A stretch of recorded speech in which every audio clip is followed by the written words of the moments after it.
Hello everybody and welcome along to qualifying, finally getting it started this evening for the IMSA WeatherTech SportsCar Championship. It's a delight to finally welcome you along to this 2 hours and 20-minute delay or whatever it's been since we should have been on the air at Watkins Glen International. You can't mess with safety, and the issues that we had at the inner loop have been sorted. We've run a 50-minute Lamborghini challenge race as well, and it seems to have stood up to that with most of the curbs having been taken away. Sorry for the changes, the many changes in the scheduled timing. Obviously we have got nothing to do with that here on IMSA Radio. We are bound by decisions that have been made by other people, and the plan has obviously had to be somewhat fluid this evening. Okay, no, we're not. Okay, sorry. For those of you watching, thought we were going to go down to an in-vision pit report there from one of our NBC colleagues, but apparently we're not.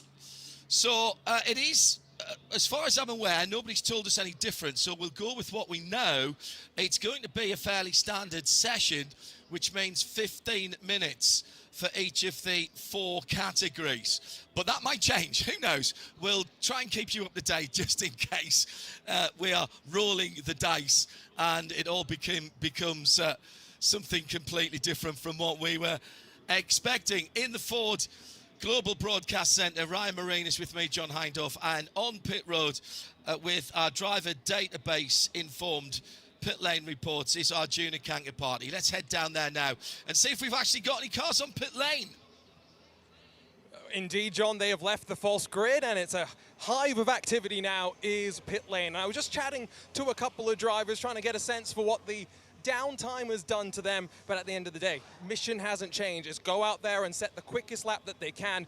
In GTD, as we get this qualifying session underway, remember these are 3-driver lineups. Some of them are bronze drivers in the mix, but they won't be required to qualify, John, like we'll see in LMP2. And I think there's some interesting choices to be made about who qualifies and therefore starts the race tomorrow.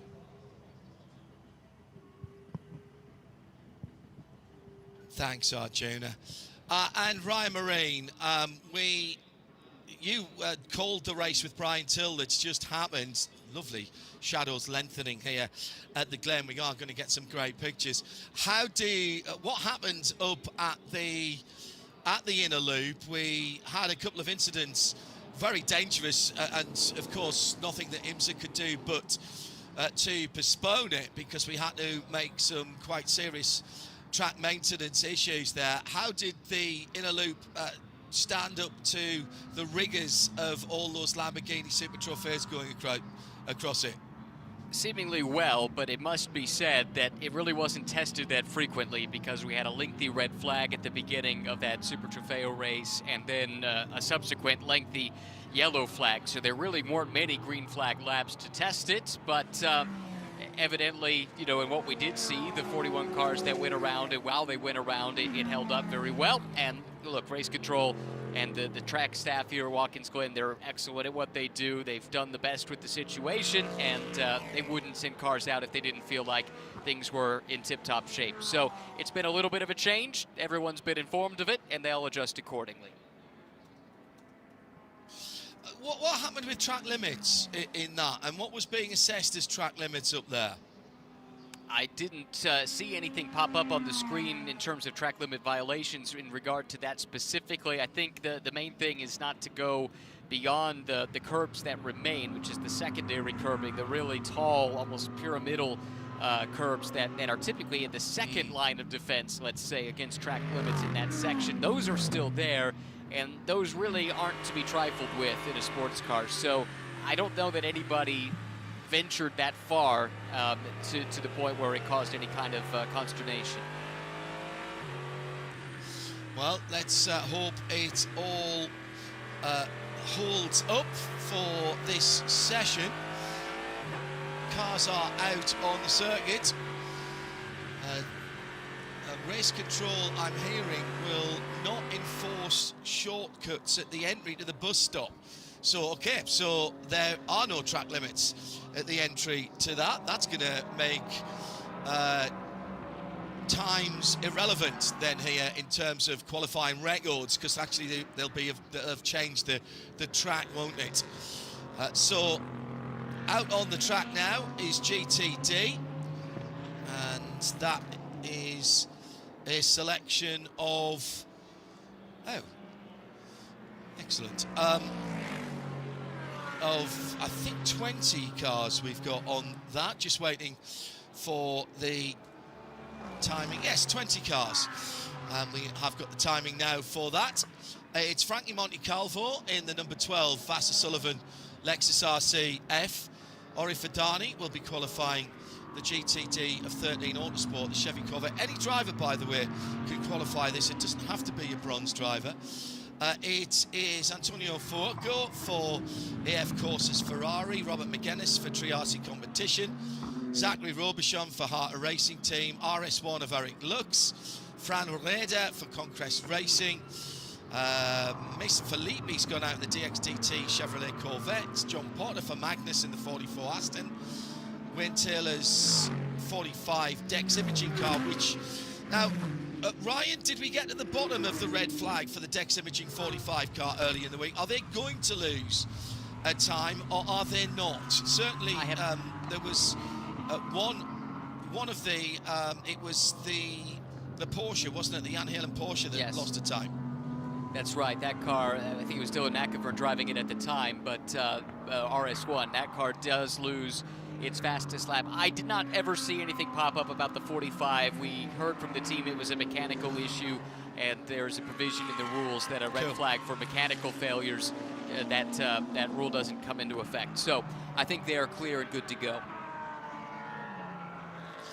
Hello to High Five Collectibles. That's Les and Christina McDonald watching qualifying from the pool in Toronto, Ontario. Oh, my heart bleeds for you. Thank you for your patience and staying with us here. There'll be many of you in England and other parts of Europe who are splitting your time between football, the Crowds Cry 24 Hours at Spa, and what we're doing here.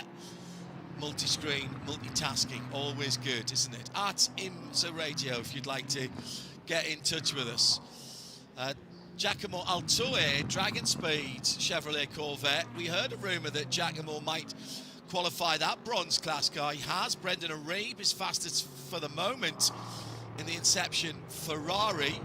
Russell Ward's taking the Winward Racing machine out after his dad had a decent afternoon earlier on, as I'm sure you heard with us. Just looking to see if there's anyone else. Ryan Hardwick's taken out the Manthey First Form 912 Porsche. Zachary Robichon in the Harter Racing Aston Martin Vantage. So there's some names out there already, and already a third of the time, Ryan, has elapsed. Goes by quickly, these 15-minute sessions. A couple of cars that have come into the pit lane and gone through their process that way. I saw the Turner car in the pits. I think there were a few others as well that have done that, and that's something that's changed in the last few years. You can't come in, big impact for the Windward 57. Head on into the tire barrier, John. Russell Ward has dropped the car. It's brought out a red flag with 8 minutes and 52 to go. We've not had, at the moment, enough green flag racing to make this session a legitimate one, with just 6:20, about 6:20 to go, or 6:20 gone, and waiting to hear from race control and see what's happening. Waiting for the safety crews to get there. It's on the exit of the inner loop, and Philip Ellis doing double duty this weekend. The rapid response vehicle from our fabulous AMR safety team is on site, as is one of the Ford F-150 Raptors. The door is open, Russell is moving. He hasn't put the safety net down on his own yet. He'll have hooked the curb here and lost it. Oh no, very odd incident there. Well, this is the part of the track that has been changed, and there's no curbs on the entrance there. So this is the first chance, of course, that these drivers are seeing the track in this configuration. And whether that was a significant part of that incident, but he was coming in on a different line. He got wide in the middle of that corner, and then the car slewed sideways as he was through the middle of the corner, and actually on driver's left on the way out, the car snapped across and hit the wall. So he's gone over. Right, there's still some curbs there, but not many. So his track limits there, had track limits been enforced, I think, because he's over the white line. But it's a bizarre situation when you've only got a couple of the curbs there.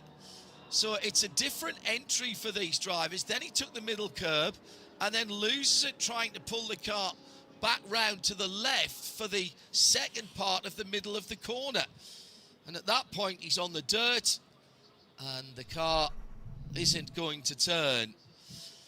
Now, I'm not sure what race control and IMSA are going to do about this, and whether they feel that that change in the configuration of the circuit was a contributing factor there, Ryan. I don't know about that. I mean, you're right. It changes the trajectory, no question about it, on the entry, but I'll leave it to Russell to determine whether or not that contributed there. The good news is we saw him out of the car under his own power, and now the focus can turn to cleaning up the incident there. But boy, that really hits hard for them, because they're in the midst of another championship challenge, John, and they've had a bit of a swoon here in recent events, find themselves in uncharted territory. They had gone for a period of well over a calendar year without trailing in the GTD Championship across multiple seasons, and that changed a few races ago. They came into this event down in 4th place, and you have to remember that in the WeatherTech Championship there are qualifying points that are paid for the results of these qualifying sessions to the tune of 1/10 of what that same position would pay in an actual race. So pole is worth 35 points. It's 32 for second, 30 for third, and so on and so forth. Good point. They will not be scoring meaningful qualifying points today, which would drop them potentially even further behind some of their championship rivals. Dudu Barrichello, by the way, is the championship leader, coming in by 140 points over Gallagher and Foley for Turner.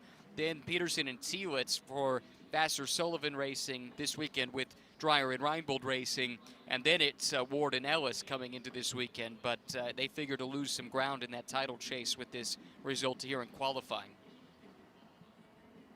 Hello to Daniel Roberts, and thank you for tuning in. Hoping for a caddy poll. There's an opportunity for that later on. And to Jorge in El Salvador. I'm not sure we've ever said hello to El Salvador before, Jorge, but thank you for tuning in to IMSA Radio and the coverage of the Sahlen 6 Hours of the Glen. We are in a red flag situation at the moment now. Let's see if the clock gets reset. We need 12 minutes of green flag running to be able to call it a session. And we've seen earlier on in the week that there is the opportunity to set the grid with the championship points, Ryan. In fact, that's what happened in the Mustang Challenge earlier on this week after a red flag curtailed the qualifying session. That's true, and so that would be actually, ironically, good news for Ward and Ellis. I suspect they wouldn't get to keep that 4th place starting position. Surely there would be something. I mean, as it stands, they're due to lose their fastest 2 laps, which is academic, but that's the sanction for causing a red flag during one of the qualifying sessions. And I wonder if some of that could end up being applied moving forward, if that's the choice that race control chooses to make. We will see what they choose to do. One consideration, of course, is that we're already so late in the day. This is not the time this event was scheduled to go off at.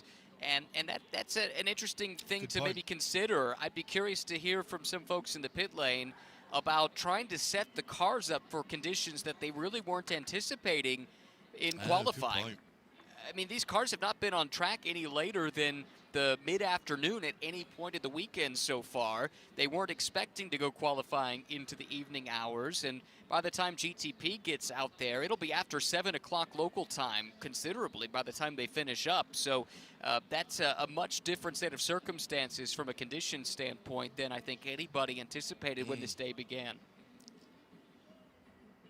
Well, we've only got 2 minutes on the clock. That, I presume, will be reset. I haven't got the rule book in front of me, so I'll pose this question for the collective wisdom at IMSA.com. This session will not resume, says Race Control. So does that mean that only the GTDs won't qualify? Does that mean we won't have any more qualifying? Nicky Katzberg we were going to talk to, but he's got to get ready for qualifying. Arjuna Kankapati has this driver database informed pit lane reports. Just when we thought we knew what was going on, maybe we didn't. I think the drivers here down at the Pratt & Miller garage took that message as it's time for them to go qualifying, but I've got the same question as you. The drivers I know will be very frustrated, John, regardless. I had talked to them about the challenge of getting ready to go qualifying 2 hours afterwards. I hadn't really talked to them about the balance and setup of the cars, but the one thing that I took away from those conversations, the task remained the same. Go out there and get the most from the car that you could in the 15 minutes that you had. So the GTD grid, this is official now from Race Control. The GTD grid will be set by other means due to failure to meet guaranteed green time. Now that could be one of the practice sessions because they can use the times from that. It could be that it's championship points. If you set it by championship points, you can't exclude Winward. There isn't anything in the rules that says that. So Winward, despite having stopped the session, I don't think can be prevented from starting from their championship position. So the only thing you can do, well actually no, you can't, even if you take another time. So we've got other people who've lost their qualifying times as well, but it says qualifying times. It doesn't say the time in which we set the session. So this one's going to be really interesting, and the paddock lawyers, all the barrack room lawyers, the paddock lawyers will be scrolling through, I was going to say leafing through, but nowadays, of course, it's all done electronically. Hearing it will be set on points. The other means will be championship points.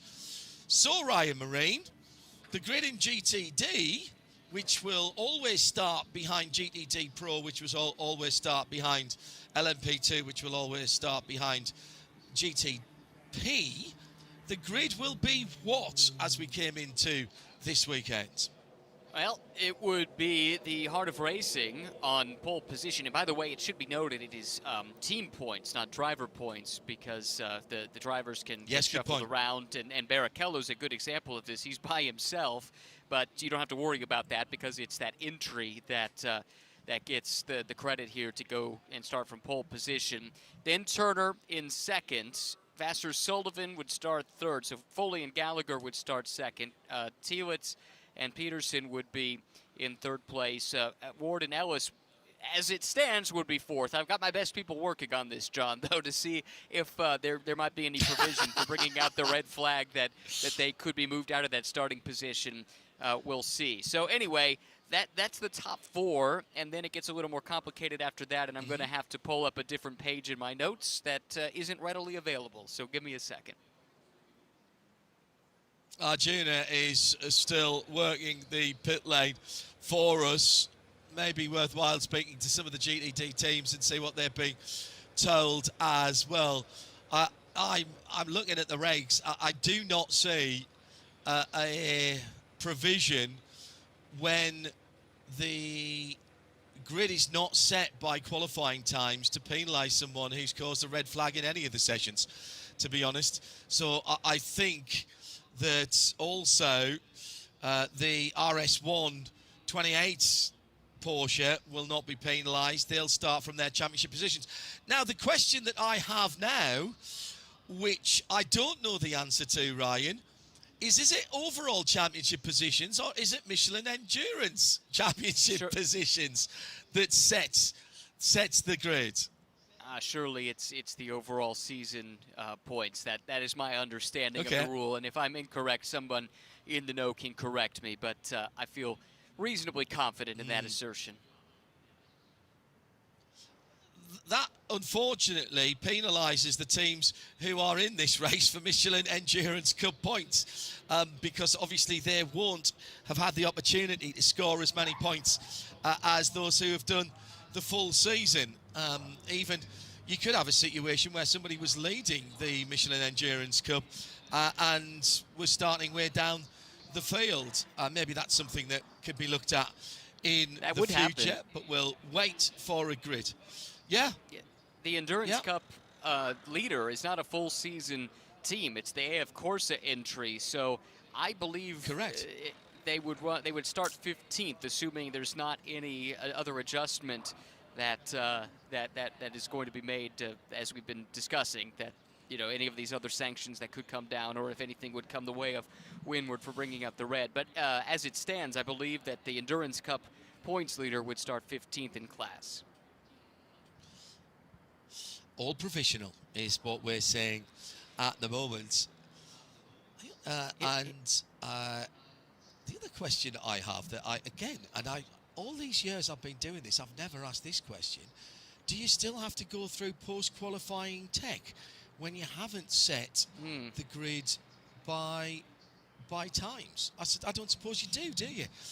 No. So because there's your performance in that truncated session hasn't affected where you start, so I presume you haven't. So yeah, all things that come up at strange hours of the day. So the situation is that we are setting the grid by other means. Each class should be this is regulation in the SSRs 40.4. Each class shall be gridded together in the order GTP, LMP2, GTD Pro and GTD. The car with the most teams championship points in the same class for the current season, shall be gridded first, with other cars following in descending orders. Tiebreakers, obviously, is your finishing order. Should a car not have team championship points, this car would be gridded by the car with the most team championship points in the same class from a previous season, if already tie-broken. Should a car not have team championship points in that same class for the current or previous season, the car should be gridded with the most team championship points by any class from the previous season, and should any of one of these three individual circumstances not be acceptable to a particular car or cars, they are placed on the grid at the race director's discretion. So nothing in there about causing the red flag.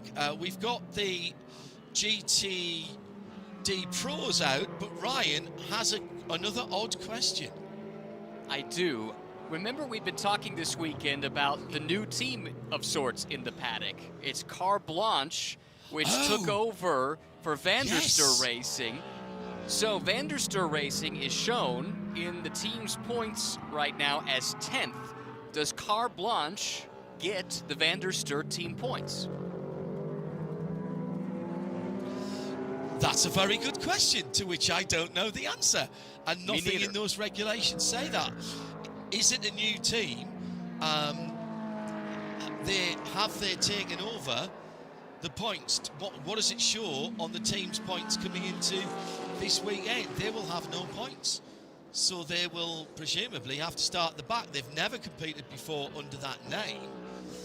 And so presumably they'll start at the back of their class. That's an excellent point, though. It's quite unusual, isn't it, for, in fact, some championships don't allow a team name change in the middle of the season. You won't be able to do that in the FIA WEC, British Touring Cars, etc., many others. You have to stay with the same team name, and that continues till the end of the season. If that's not the case here, if they're not Van der Steur Racing, which is not what's on the entry, you mentioned this earlier on, Ryan, I can only assume that they have got a big fat donut. Wow. Yeah, I don't know. I mean, yeah, I'm just not sure what the ruling on that is, because other than the ownership, nothing has changed. And, well, the ownership and the name of the team, nothing else has changed, really, in any kind of substantial manner with the team. So in some respects, you'd hope that they would still be able to carry that forward. Anyway, we'll try and get to the bottom of all of this, but in the meantime, we do have GTD Pro on track, so they won't be concerned about this at all. They're just trying to set the grid for their own race. Yeah, agree, and we'll keep an eye on this. We are already down to 11 minutes, and we've got then the following drivers out: Neil Verhagen for Paul Miller Racing, and Antonio Garcia for the Corvette number 3, Nicky Katzberg for the Corvette number 4, Sandy Mitchell for Pfaff Motorsports Lamborghini Temerario, Jack Hawksworth for Vathis Sullivan, Chris Meese for Ford Racing in the number 65 car, Max Esterson in RLT McLaren, the bright orange number 59 coming around to the start line. Now Daniel Serra for Risi Competition, Dennis Olsen for Ford Racing. I think those are the 11 that we have got, and they are out at the moment. And as soon as they start putting in decent times, we'll tell you. The times for GTD are still showing on the timing screen. They count for absolutely nothing now, of course. So Chris Meese is the fastest GTD car with a 1:44.994. Even if we had set times in that previous session, the GTD pros always line up ahead of all the GTDs. Yeah, that's the way it's done. I mean, no question about that anyway, with the way this is played out. But GTD Pro will cycle through to the top when we set the grid. Just one last thing on GTD. I've been texting with my colleague Brian Till, who spends a lot of time as a steward in other championships and race director, and he pointed out he believes there is a provision if your incident results in the abandonment of a session, then there could be a provision that you get put to the back of the class, and that would affect Windward, obviously, as we were talking about earlier, whether or not they would take the 4th place spot that they otherwise would have earned by being 4th in team points. I feel I need to do many more hours of looking at the rule book to find that particular provision in there. There's always race director's discretion, of course, but that tends to be qualified, as we mentioned, in that part of the rule book that we were quoting right there. We'll find out when the grids come out tomorrow morning, I suppose, which is the time when the grids are made final and everybody declares their starting drivers and things like that, and make sure they haven't changed tyres and things like that, because all of those things can change the starting grids as well. Hello to Alan Prosser. Stupidly busy night at the pub, he says, tuning in for what's left of quality. Well, quali's only just really started, Alan, so it's actually worked in your favour tonight. If you weren't with us earlier on, there was a track issue at the inner loop. Had a couple of serious incidents during the Michelin Pilot Challenge race, where big parts of the curbing on the entry to the inner loop became detached, thrown across the track, causing damage to cars, which actually ultimately stopped the race. We took a couple of our hard-working AMR safety crews, took away a couple of errant pieces of curb, but ultimately it stopped the race a tiny little bit early, and then IMSA took the decision wisely, I think everyone will agree, to postpone this qualifying session until after they had made that part of the track secure. It has changed significantly, the layout of the track up there. Very different entry to the first part of the inner loop. Track limits and how they are in force have been changed there as well, according to the teams. And that is also where Russell Ward had his big accident as well, which red flagged the GTD portion. That will not resume, and so the GTDs will be set on championship points. Yet to see what sanction, if any, is applied to Winwood Racing. They are championship contenders, of course. Been a day, hasn't it? If you weren't watching other series, it's been a day for strange happenings in qualifying in the world of motorsport. So 6.5 minutes to go. We need another 3 minutes to make this session legitimate. Sandy Mitchell qualifying the FAF Motorsport Tamarario, back out in the XPEL colours this weekend, Ryan. Sharp looking car, really like that, with that livery, the black and white, but primarily yellow paint scheme on that car. Kind of stole a podium finish, didn't they, at Detroit? That car really wasn't in the mix, but they kept their nose clean when a lot of others in the class faltered and ended up taking that podium result, trying to carry that momentum forward here to Watkins Glen right now. Still some work to do to get that car up to pace, shown down in 11th with Sandy Mitchell driving. At the top, Neil Verhagen, Harry King, Chris Meese for Paul Miller, BMW, AO Racing, Porsche.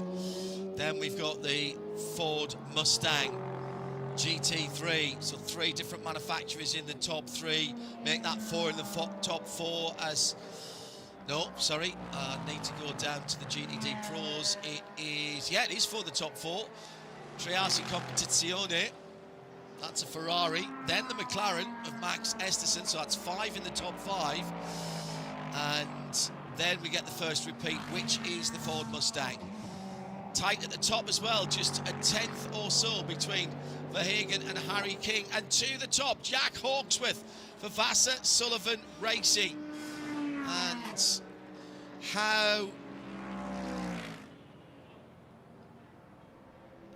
significant would it be if the Vassar Sullivan Racing team, who lost one of their own in the last week or so, were on pole position here, Ryan? Stickers on that car as well, honouring their lost friend.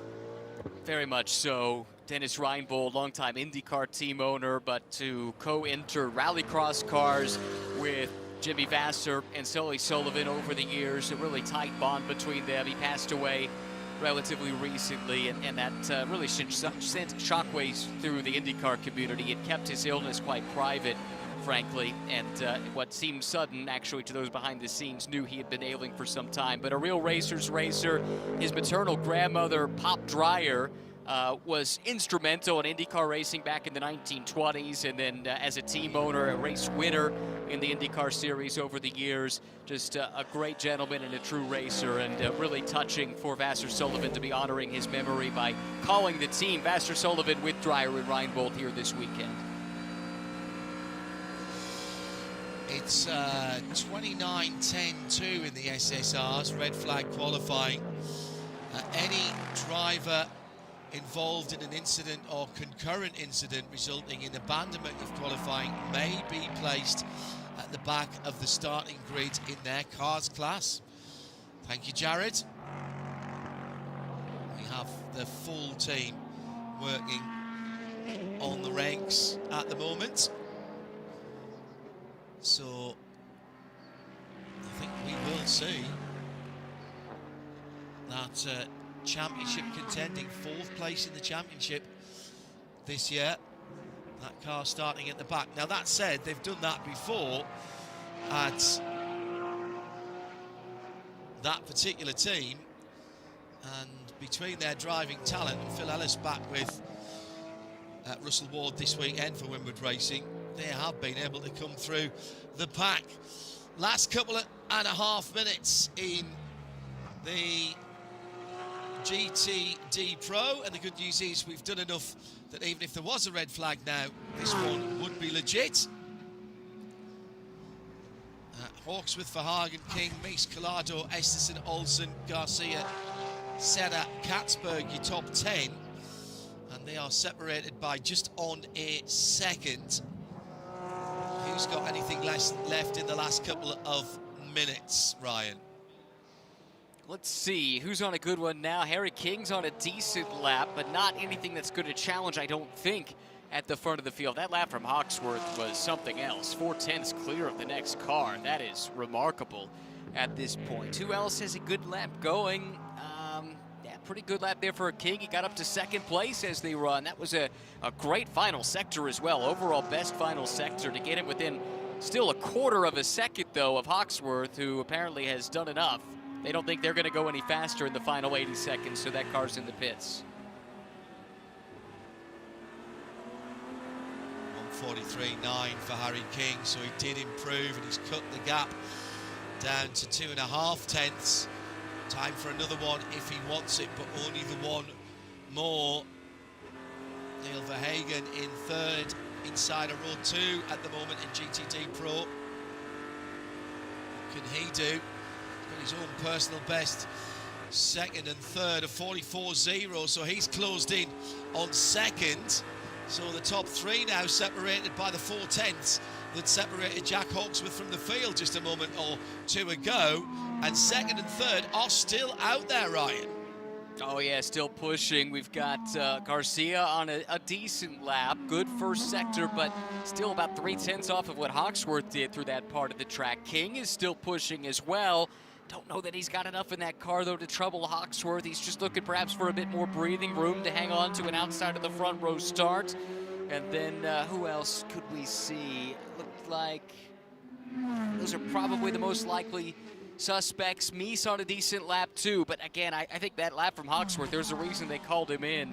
That was pretty darn stout. 7 laps on the tyres for the top 4 qualifiers at the moment. The checkered flag is out, and first to see it will be Daniel Serra, who doesn't improve. He'll be no better than 9th. Now coming across the stripe is Harry King. Another quick lap from him, a 1:43.914, and he's cut the gap to the leader Jack Hawksworth even further, but it's still just on 2/10. What about Neil Verhagen? Can he do something? Neither of the Corvettes improving either, as Antonio Garcia comes through. Waiting for Michael Christensen and Sandy Mitchell to come through, but they're not tracking to bother the front of the field.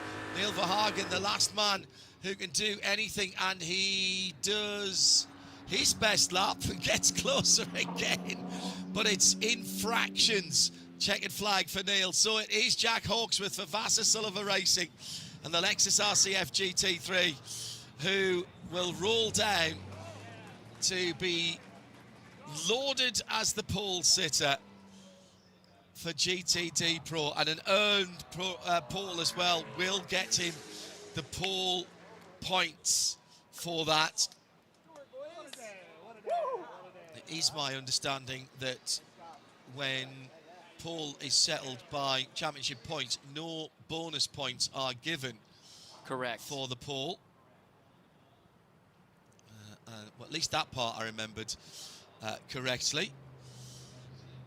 So just waiting for hard-working pit lane marshals to wave down the number 14 car with the red backing, and how appropriate, as we mentioned, that this car, this team, with their connections, given the sad news that we had last week, is claiming pole position in the class in which they compete. In fact, if I'm not mistaken, I think they have changed on the entry list, actually, by dint of the circumstances, the team and sponsor name, and it is Vassar Sullivan Racing with Dreyer and Reinbold this weekend, and that is a lovely touch, not just by the team, but also by IMSA as well. Jack, one here. So Vassar Sullivan with Dreyer and Reinbold are on pole for GTD Pro. Jack Hawksworth, the man getting it done. The distinctive red, white and blue helmet with the initials JH on the side. Why didn't I think about that helmet colour for me? And he's disrobing at the moment. It will be our television colleagues who will have a quick word with him first. Jack's gone for the very low downforce buzz cut for this weekend. And that's just been done. Harry King second, 2/10 away, subject to post-qualifying technical inspection. It'll be Lexus and Porsche on the front row, BMW and Ford Mustang, Ferrari and McLaren. Max Esterson just improving at the end there and sneaking up to make it 6 different manufacturers in the top 6, Ryan, separated by just on 0.8 of a second. Now that's what we love to see, to have that kind of parity between the brands and the manufacturers. That's a nice qualifying effort there from Esterson. Look who he's up against. Hawksworth and King, Verhagen, Mies, Collado. I mean, Esterson had never driven or raced a GT car until the Rolex 24 at the beginning of the year this year. Only had done one sports car race before that. That was Petit Le Mans, and that was in a prototype at the tail end of the year last year. And for this Rahal team too, I mean, this is a new project for them, switching over after so many years with BMW, running GTs and prototypes. So altogether, that's a really encouraging result there, and I'm really excited to see what the second half of the season has in store for the pairing of Esterson and Nikita Johnson, two really promising young drivers who only figure to get better as they and the team come to grips with this car. Let's head down to Arjuna for a driver database informed pit lane report with our pole sitter. And it's a third pole position in 2026 for Jack Hawksworth, but a little bit different of a qualifying session. Talk me through the mindset of qualifying later in the evening. Did he make any changes on the car? Yeah, it was definitely different. I mean, we were sat around after practice for such a long time, watched the England game for a bit, and then I think that was probably the most watched Super Trofeo race I've ever seen, because I think everyone in this paddock was glued to see how this changes they made to the bus stop would affect the cars. But luckily, I mean, for the GT Pro guys, we got to see the GTD guys go around, so that helped a bit. But yeah, it was definitely different because, I mean, yeah, cooler conditions, the sun was kind of low, and then obviously the bus stop was different, so quite a lot to take in and figure out. Puts you in a great spot for tomorrow's race, but 6 hours, it should be a hot day. What are you expecting? As usual, this place is going to be, you know, it's going to be exciting. There's going to be lots going to happen. There's going to be safety cars. There's going to be decisions to be made on the pit wall, decisions to be made on the racetrack, and hopefully we can make good ones all day. And feel like we've really been knocking on the door the past few races of, you know, trying to win one of these things and get back on the podium. So I think we can have a great race tomorrow, and we ain't going to be leaving anything on the table. Congratulations, good luck. Thank you, cheers. You can tell him it was 2-0 the last time I looked. Bellingham and Harry Kane with the goals. He wouldn't have seen that because he was out on track when that was going on. 13.5 minutes to go with the LMP2s out. Now this one for drivers, Ryan, is pretty easy. This has to be the bronze drivers. straightforward, definitely. Just the bronze drivers in LMP2, that is the rule, so they'll go out and qualify. They had 15 minutes at the start of the previous practice session earlier today. Feels like an eternity ago, given all the things that have transpired since then. But in that first 15 minutes, I think we got a decent chance to see the pecking order of these bronze drivers, and PJ Hyatt was the quickest of the bunch, but only by 3/1000ths of a second. That said, his job is a little more difficult because he loses his fastest lap in this session for bringing out a red flag right at the tail end of that practice. He was a couple of minutes away from getting out of that with the fastest bronze time in that session, and instead made his job a little more difficult with that spin. But second quickest was Jeremy Clark. George Kurtz was there or thereabouts. Toby Luca, as well as Misha Goikberg in the top 5. So I'm not sure that necessarily says it's going to be those 5 duking it out for pole, but I think it's likely that your pole sitter comes from that group I just mentioned. Okay, well, you've been good in your predictions so far. So let's see how you do on this one. So George Kurtz, who will be on top of the world at the moment, having won Pro-Am at Le Mans a couple of weekends ago. Again, we should say. Sure, he has slightly split loyalties this weekend, with CrowdStrike being the title sponsor of the Spa 24 Hours, the GT3 race this weekend. 59 cars starting that race, 69 cars should I say. Era didn't get to the start of that one with Kyle Tilley and Jay Kill.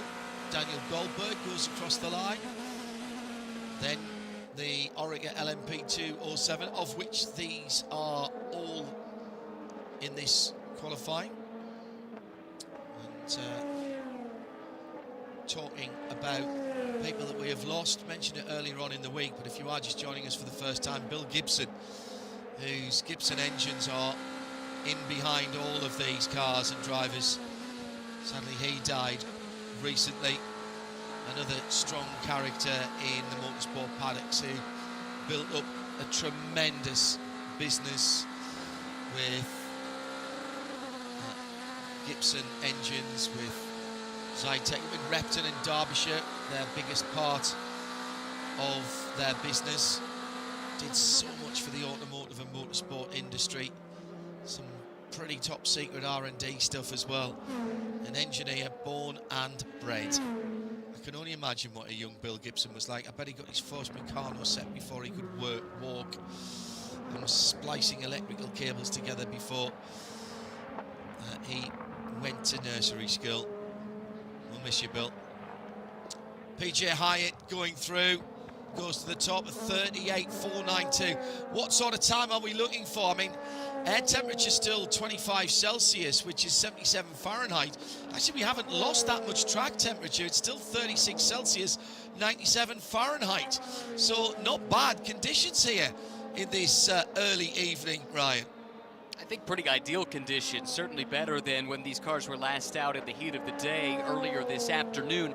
The best time of the bronzes earlier today was a 35.896, but in addition to the conditions being different, we have to remember the track is different too, as Jack Hawksworth alluded to, and it brings up another one of those ponderous questions that we've been trying to deal with here in this session. Does this count as a track record? Because the configuration technically is different with the curbing removed.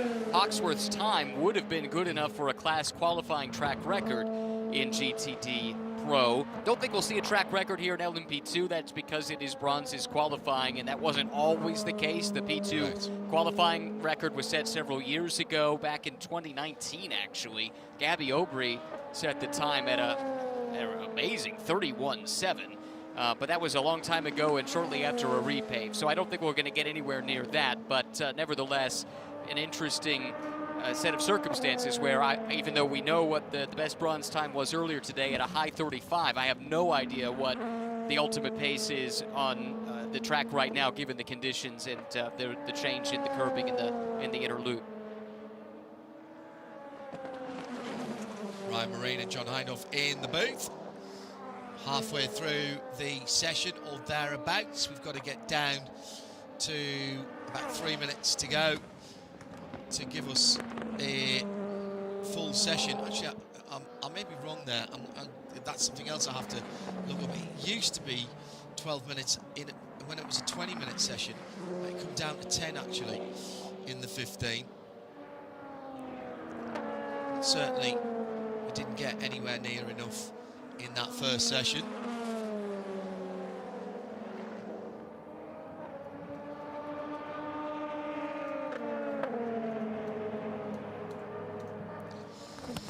So it's PJ and AO Racing a 35.773. That's 3/10 to the good. Daniel Goldberg for United Autosports USA, the number 22 car. Then Misha Goldberg for Brian Herter Autosport in the number 52 Orica.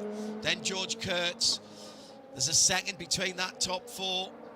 Jeremy Clark, John Field, Chris Cumming, Phil Fair, John Ferrano, Toby Ludke, Naveen Rao just going out for Era Motorsport, and they are improving lap on lap on lap with just under 7 to go, Ryan. Now, these are the fastest times that we've seen so far today. PJ Hyatt down to a 35.2, but again, that's not the lap that's going to count for him. He'll lose his fastest lap, so he's going to have to put down a few more bankers. And that last lap, man, that was something else. He was quickest of everyone through every sector, all 3 of them purple. Just lost the middle sector, though, a few moments ago. That was to Jeremy Clark, who was nipping at his heels in that practice earlier. This Inter Europol car could be one to watch for pole. Well, they're on a rich vein of form, aren't they? Coming off yet another Le Mans victory just a couple of weekends ago. The team, they call themselves the fastest bakers in the world. That is doing them a disservice, to be honest. This is not just the name on the car. They run their own team out of Poland, out of Warsaw, just outside the environs of what the Aussies would call the CBD, the Central Business District of Warsaw. And they have put together some of the best people in the world, putting themselves right in line for any potential hypercar or GTP operations that might come up. 5.5 to go. 3/10 of a second. Hyatt from Jeremy Clark now in second for Inter Europol. He bounces up there into second with that lap we were describing for you. Then Goldberg for United. Goikberg for Brian Herter Autosport. Of course, Daniel and Misha are together on the timing screens. Everybody improving again last time around, apart from PJ. He did a slow down, a cool down lap of 42.8. That's not a mistake, that's tactics. He's winding up to another one with still just under 5 minutes to go, Ryan. He is. Jeremy Clark, though, is on a flyer right now. Middle sector, best of everyone, and he is really close. 4 1,000ths through 2 sectors off of PJ Hyatt's best time. And again, we know PJ will lose his best time. Can he complete this lap here? Here comes Clark looking for provisional pole. Comes to the line, across the stripe. 35.5, he's cut it down by a 10th or so. Now down to just 2.2 tenths, 0.220 of a second.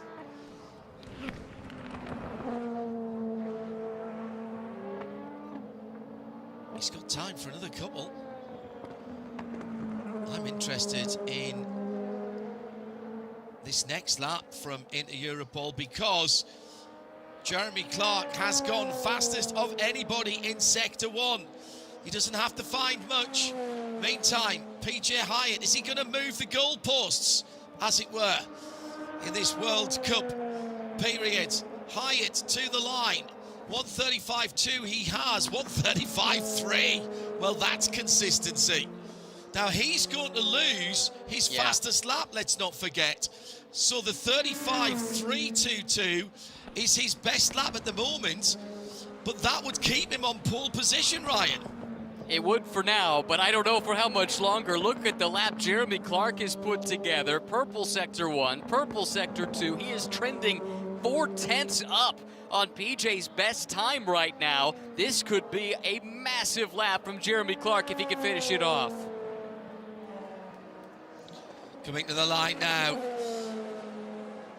Cross the curbs on the exit. This looks decent. 2 minutes and 44 to go. Jeremy Clark with a 35.124. Second now with a 35.322. I know he's got a 288 on the timing, but PJ Hyatt's best time is a 135.322 unless he can better the 288. So second at the moment for PJ Hyatt, having lost his fastest time, but he would have been second anyway after that Jeremy Clark lap for into Europol, Ryan. Yeah, so I think at this point, PJ slowed down here. I might call him in if I were the team, because he would have to beat Clark not once but twice, right? Because we know he'd lose his fastest lap.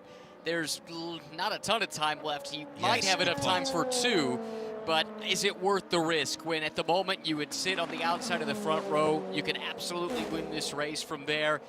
Knowing it's a monumental hill to climb, I'm not sure that the risk is worth it from where I'm sitting, at least. That, my man, is a very, very good point that you make there. There may be a job for you in team management somewhere down the road, but not quite yet. Well, I was going to say not quite yet, because we rather need you in what you're doing right now. And, well, the 99 is going for it again.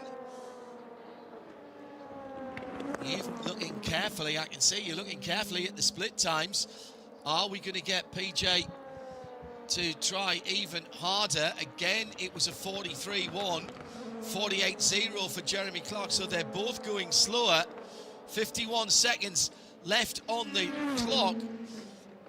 This will be it, I think, for PJ, but he needs this one and one more if he's going to steal back pole position. As we head into, if not the evening, certainly the gloaming now. Long shadows here. Fabulous. The cars look brilliant. PJ's not going to improve. It'll be no better than second. He will have one more lap. He might just stay on it here. He hasn't come in, but he's going to have to push those Michelins for a 9th lap. He's improved his time, a 35.216. But he'll lose that one, so he's still not there. Dan Goldberg pits with his 35.519. So right now, it's Jeremy Clark for Inter Europol, PJ Hyatt for AO Racing. But I think PJ is staying out. Goldberg comes through and crosses the line. He'll be no better than 3rd for United Autosport in their number 22. Yeah, PJ is staying out, and he's pushing along at the outer loop at the moment, Ryan. Well, maybe he's just having fun, and that's the counterpoint to what I was saying. You know, this car, this track, what a great combination. These are great downforce cars. Really, around a bunch of these high-speed corners, has to be such a thrill to drive. His first sector was really good, just 2,000ths off of Jeremy Clark's best, but the fact of the matter is, it doesn't matter what he does on this lap, because he's going to lose it anyway. Even if it is better, he will do no better than second, it would appear. The checkered flag is out. I'm looking at timing and scoring. Only person I've got an eye on is Toby Luca, pretty good in the middle sector, had a good first sector too, and actually did jump up a position, completing the lap a moment ago. But I don't think anyone's going to challenge Jeremy Clark. He looks like he's got this one by, well, we'll see what the margin is once. Yeah, exactly. There's no way he can do any better, so no sense pushing any further. Well, you say that. I have a strong suspicion that PJ would have liked to have clocked the best time and had provisional pole before it was taken off him at the end of the session. I'll be absolutely honest with you. PJ is that competitive. Ultimately, he's going to show as 0.164 of a second back with a 35.288. Was that his best time or his second best time? That's the actually, second best. but he's not in any threat. Yeah, he's not in. He wasn't in any threat of losing the front row. Anyway, in all fairness, though, Jeremy Clark has won fair and square. It is not as if he has won that by default by PJ losing his time. Dan Goldberg on the inside of row 2 for United Autosport. George Kurtz on the outside of row 2 as it stands provisionally. Brian Herter Autosport and TDS on row 3. United Autosport's number 2 and Pratt Miller Motorsports number 73 on row 4. Intersport and Tower Motorsport on row 5. Naveen Rao putting his best lap in right on the end of 37.5 in the Era Motorsport number 18. Well, that I enjoy. I think probably LMP2 is my favourite qualifying session in this 15-minute format, Ryan, just because it seems every single lap does count. I'll co-sign with that. I think it's great. And again, in part because it is by rule the bronze drivers that qualify, we see them get more and more comfortable with each lap.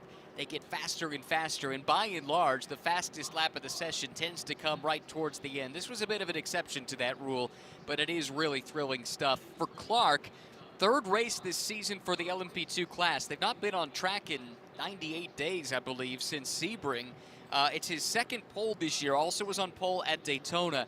But let's give him credit. I mean, he's had 98 days, 97 days in between events to not be in the race car. Sure, they've gone testing some, but to be able to be right back on the pace like that after a long layoff, that's not inconsequential. I think that's a really impressive performance there from Jeremy. Arjuna is standing by to speak to the pole sitter in the Sahlen's 6 hours of the Glen for LMP2. You've taken to this LMP2 class quite nicely. A third pole position now in your career, and after Daytona, a little bit of a wait since Sebring to get back into the car. How confident did you feel coming into this weekend? Yeah, I mean, it's been a long time since it's been in the car. It feels like forever, but, you know, this track takes a lot of confidence and a lot of trust that, you know, it's going to hold on in the carousel when you're flat at the exit. And, you know, I think it's really just about building that confidence. That's really what I have to do. How do you build some confidence going into a session 2 hours later than you planned when the track's changed as well? Yeah, the worst part is I was already dressed, ready to go, did my pre-workout routine and all that, and then 3 hour delay. So I really had to get back in the mental focus, and it was tough after sitting in the truck for 3 hours, but was able to do it. And now tomorrow, leading from the front, how aggressive are you going to be on the start? Because obviously the key, hand over to your teammates a clean car. Exactly. You know, my number one goal is to bring the car home in the best position and, you know, without a scratch on it. So that's my main focus. Congratulations. Good luck tomorrow. Thank you very much.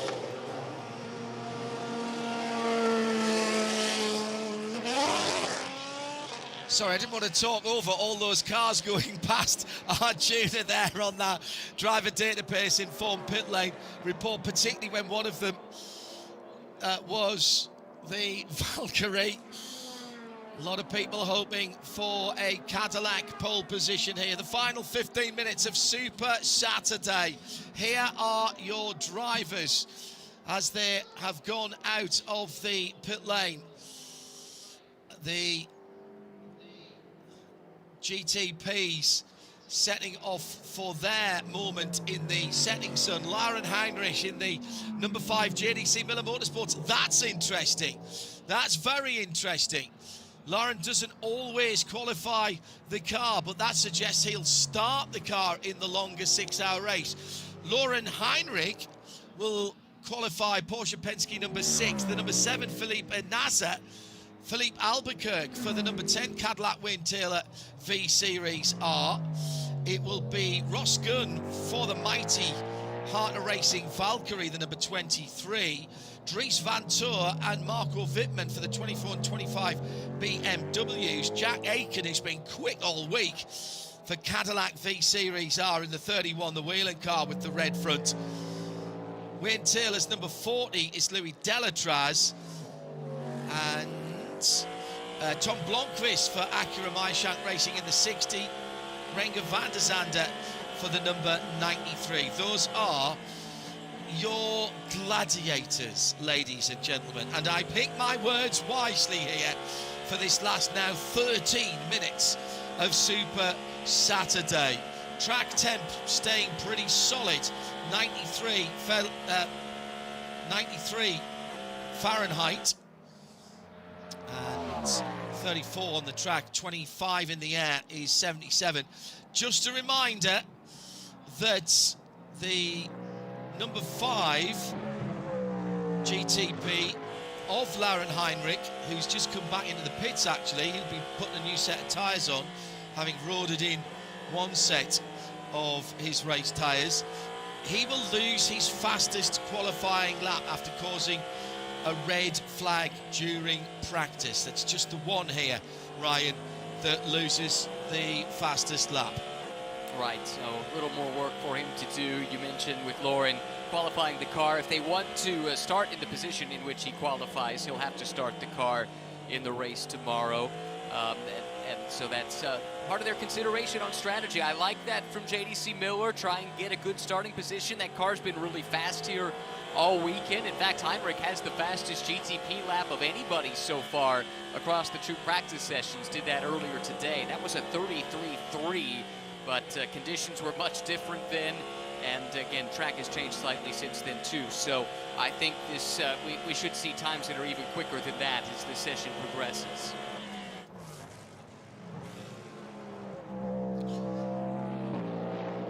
You've got to look at that 31 wheeling though, haven't you? With Jack Aitken, he has been absolutely on form this week so far.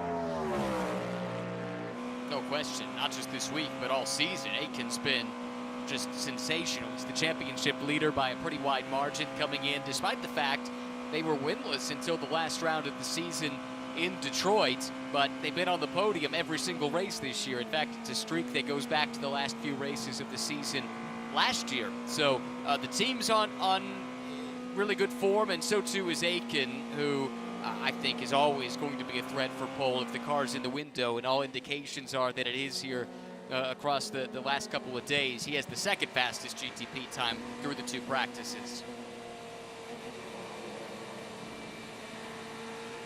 Philippe Albuquerque spinning up to pace quicker than anyone else. It'll be a couple of laps to bring those Michelin tyres in.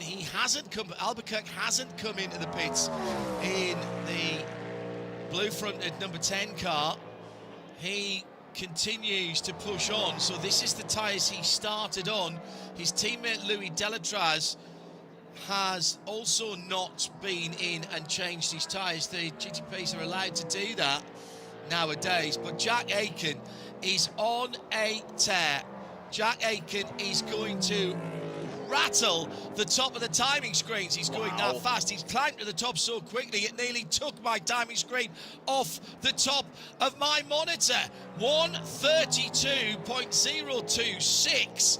Now, it's not the standard entry to the bus stop chicane, so we're questioning whether it's the same track layout, but whatever, Jack Aitken has just laid down a monster time, Ryan. Oh, that is huge. The existing track record was set last year by Renger van der Zande in the Acura.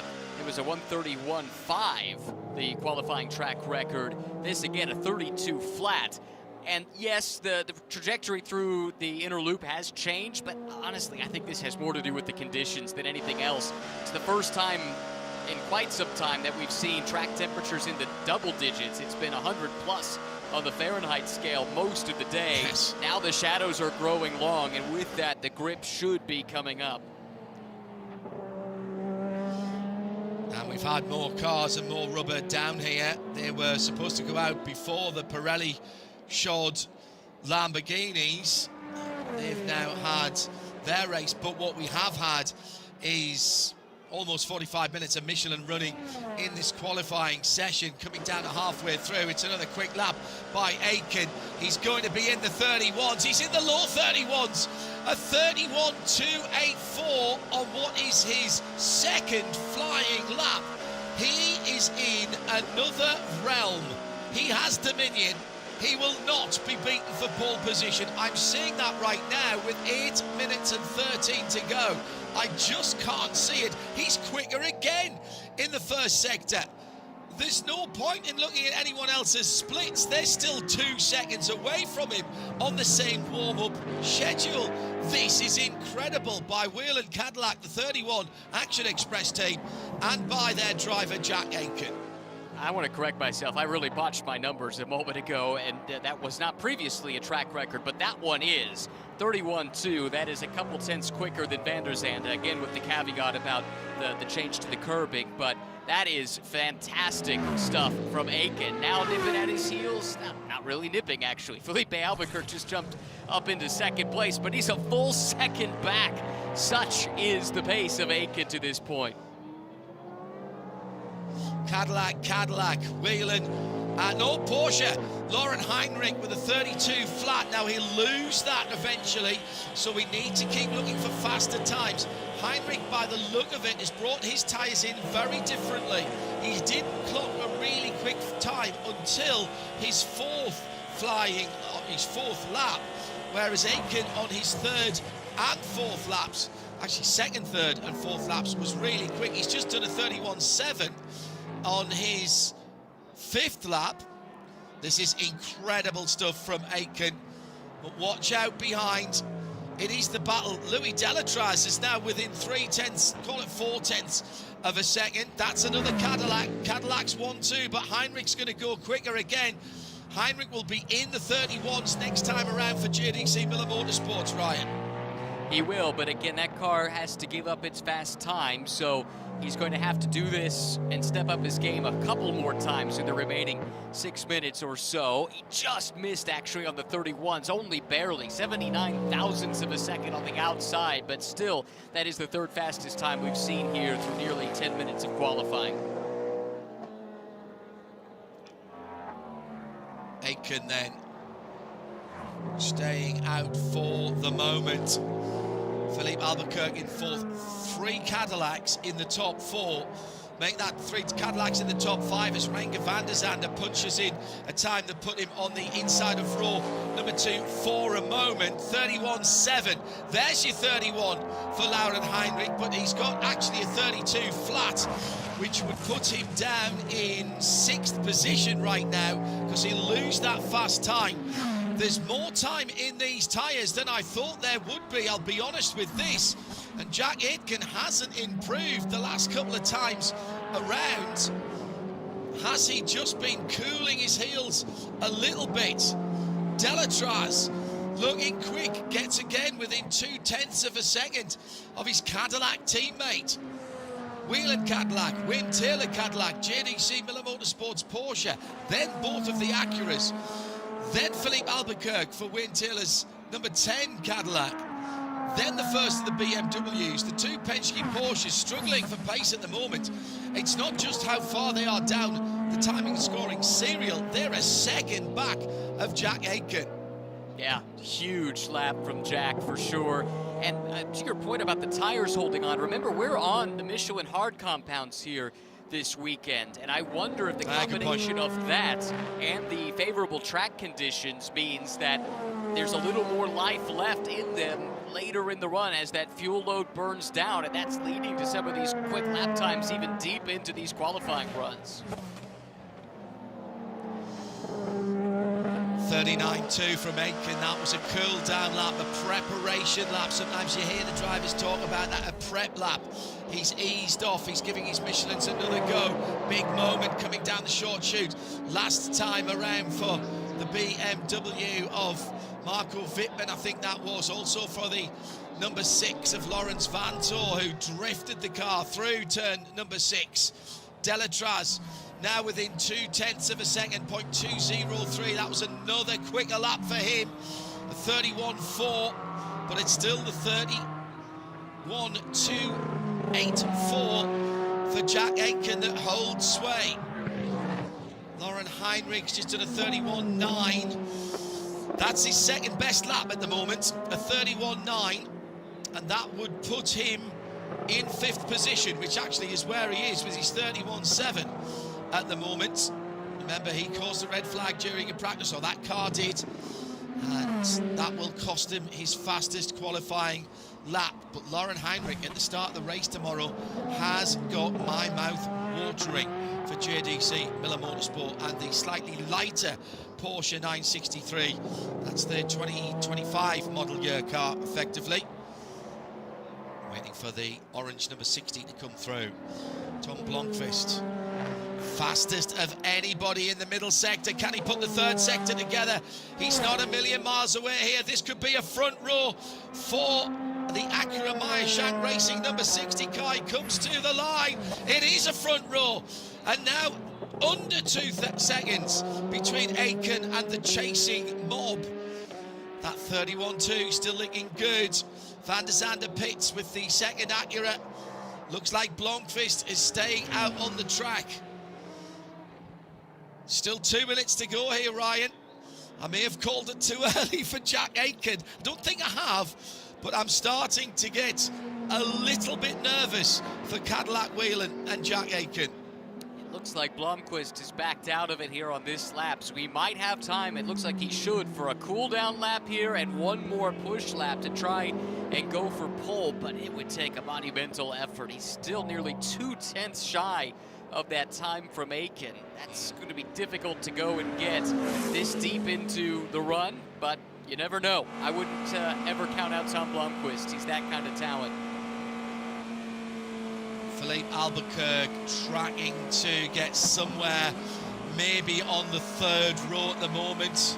Lauren Heinrich, Dries Vanthoor at the moment in 5th and 6th for JDC Miller's Porsche and the BMW of Team WRT. Louis Delatraz just 0.006 off the front row at the moment. He's staying out there, but he's not improving.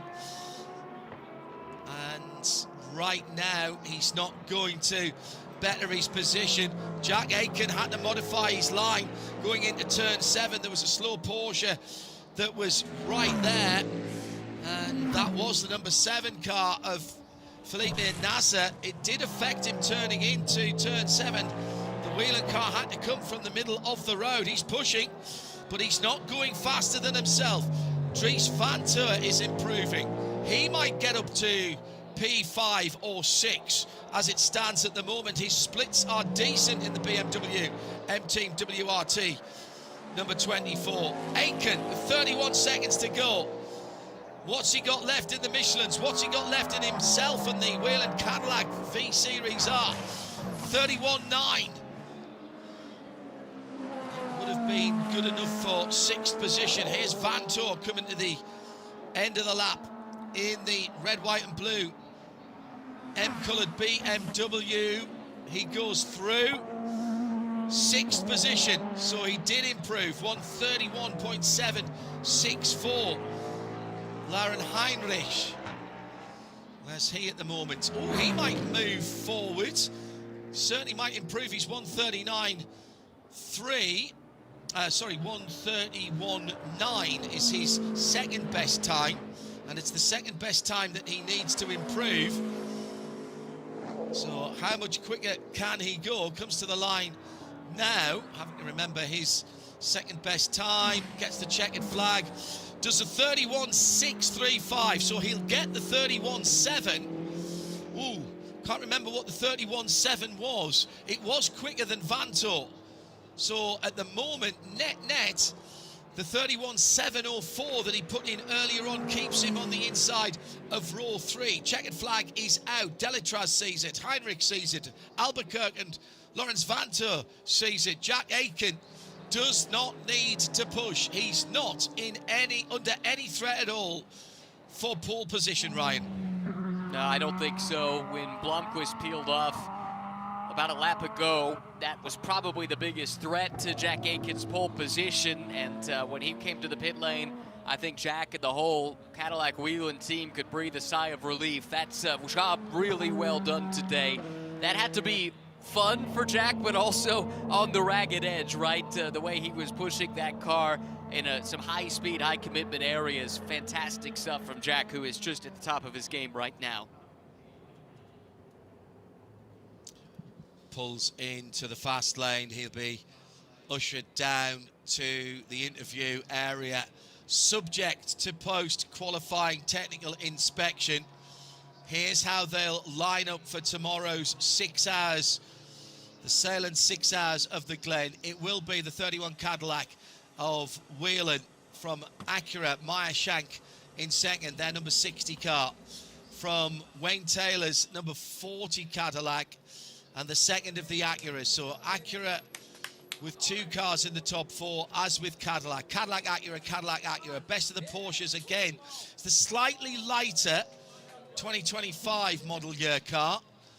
Laurent Heinrich for JDC Miller Motorsports with his second best time. Still good enough for 5th position. Dries Vanthoor very close at the end to swapping sides on row 3, but the best of BMWs is the number 24, and that'll start in 6th position. Then the second of the Wayne Taylor Cadillacs, the number 10, will start on the inside of row 4 with Porsche Penske Motorsports Lawrence Vanthoor for company in the number 6. Aston Martin, Ross Gunn, all right, inside of row 5, but look at that time, 1.3 seconds away from a very quick pole position time. And what did they start at earlier on in the week? Oh, it was up close to 2 seconds that they were chasing compared to the top of the field More, when I think, first practice wrapped up. Yeah, it could have been. I don't have that in front of me right now, but the end result is they have gotten closer. Still a lot of work to do to get to the positions where they would like to be, but that is progress. That is progress. Felipe Nasser and Marco Wittmann taking the other 2 places. Earlier on into Europol, snaffled the LMP2 pole ahead of AO Racing. Jeremy Clark putting in the best time. PJ, his second best time, was still good enough for second. And as we stand in the GTP drivers standings coming in this week, and this doesn't include the pole position points, it was 144 points between Jack Aitken and Laurent Heinrich. Jack will get the pole sitters points, of course. In GTD Pro, Vassar Sullivan racing with Dreyer Reinbold has earned the pole position ahead of AO Racing in second. And in GTD, it'll all be set up by the class positions, the championship positions for teams coming in to this weekend. Winward, we are fairly certain, will lose their 4th position, having caused the red flag when Russell Ward went off. Let's go down to our driver database informed pit lane reporter. That's Arjuna Kankapati, waiting to talk once again, make a bit of a habit of this, to Jack Aitken, our pole sitter for the Sahlen 6 hours of the Glen 2026. –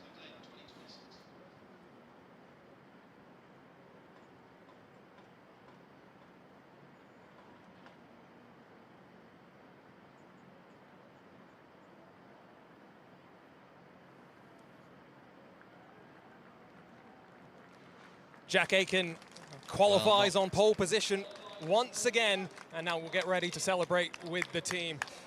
Jack, coming back to the Sahlen 6 hours of the Glen after what was such a close call last year, how important is starting on pole position for the 6 hour race we've got ahead?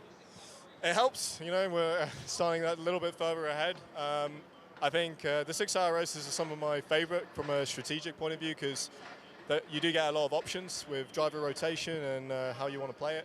So qualifying isn't, you know, crucial, but it always helps, of course. Long day, I'm sure. Talk to us about the changes on track. Did that impact your run through qualifying? Did you have to adapt your line through the inner loop? Yeah, it was really interesting one. It's not often that we get the track changing on us halfway through a weekend, but I think IMSA did a good job with the circumstances that we had, and we got the session out. It was safe, and it definitely wasn't as inviting as before with the big curbs that were left there.